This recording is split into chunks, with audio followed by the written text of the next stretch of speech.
أرسلتوا مقترح لرئيس المجلس الجماعي طالبتوا فيه بإدراج نقطة كتعلق بمنع زراعة النخيل بتراب جامعة المحمدية، بغينا تعطينا توضيحات في هذا الخصوص. وطيب هذا موضوع شاغلنا بزاف كحزب وكمجتمع كذلك كمجتمع مدني.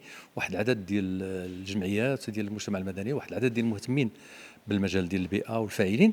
هذا موضوع شاغل هذا العدد كبير ديال الفاعلين في المغرب كامل، ماشي غير في المحمدية.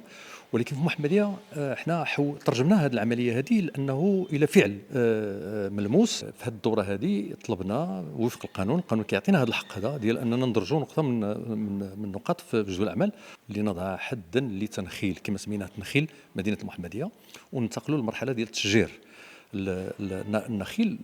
الى درتوا شي دوره في المحمديه ولا في اي مدينه من المدن المغربيه غتلقوا بعدا واحد الاعداد الانواع ديال النخيل، ماشي نوع واحد العدد ديال انواع النخيل كيبان انها ما عندها حتى معنى حتى قيمه حتى اضافه يعني ما كاينه لا خضوريه لا ظل ما عندها تدور فقط اجسام تكاد تكون ميته واقفه في الشوارع. هذا الشيء ماشي معقول. بغينا ننتقلوا بمدينه المحمديه لواحد المرحله يكون فيها شجر خضر، التشجير لا للتنخيل، نعم للتشجير. شجر خضر على مدار السنه وكذلك واري في الظلال، يعني يمكن يفيد حتى على مستوى الظل وكذلك يفيد حتى على المستوى الجماليه ديال المدينه. والمدينه مدينه المحمديه معروف عليها تاريخيا انها عندها واحد الهويه اللي هي انها مدينه ديال الزهور والرياضات الجميله. هذه كذا كانت معروفه المحمديه. هذه مدينه الزهور اليوم تتألم وكتأدي من سوء التدبير اللي تراكم على مدى عقود من الزمن. واحد العدد ديال المجالس الجماعيه اللي دازت في مدينه المحمديه اللي خلات انه الجماعه ولات شبه مهمله. الان راه كاين واحد الورش كبير ديال اعاده الشوارع وكذا. احنا فاهمين والمغاربه فاهمين كذلك بان هذا الشيء هذا جاي في اطار هذا الاستراتيجي ديال كوب دي موند 2030.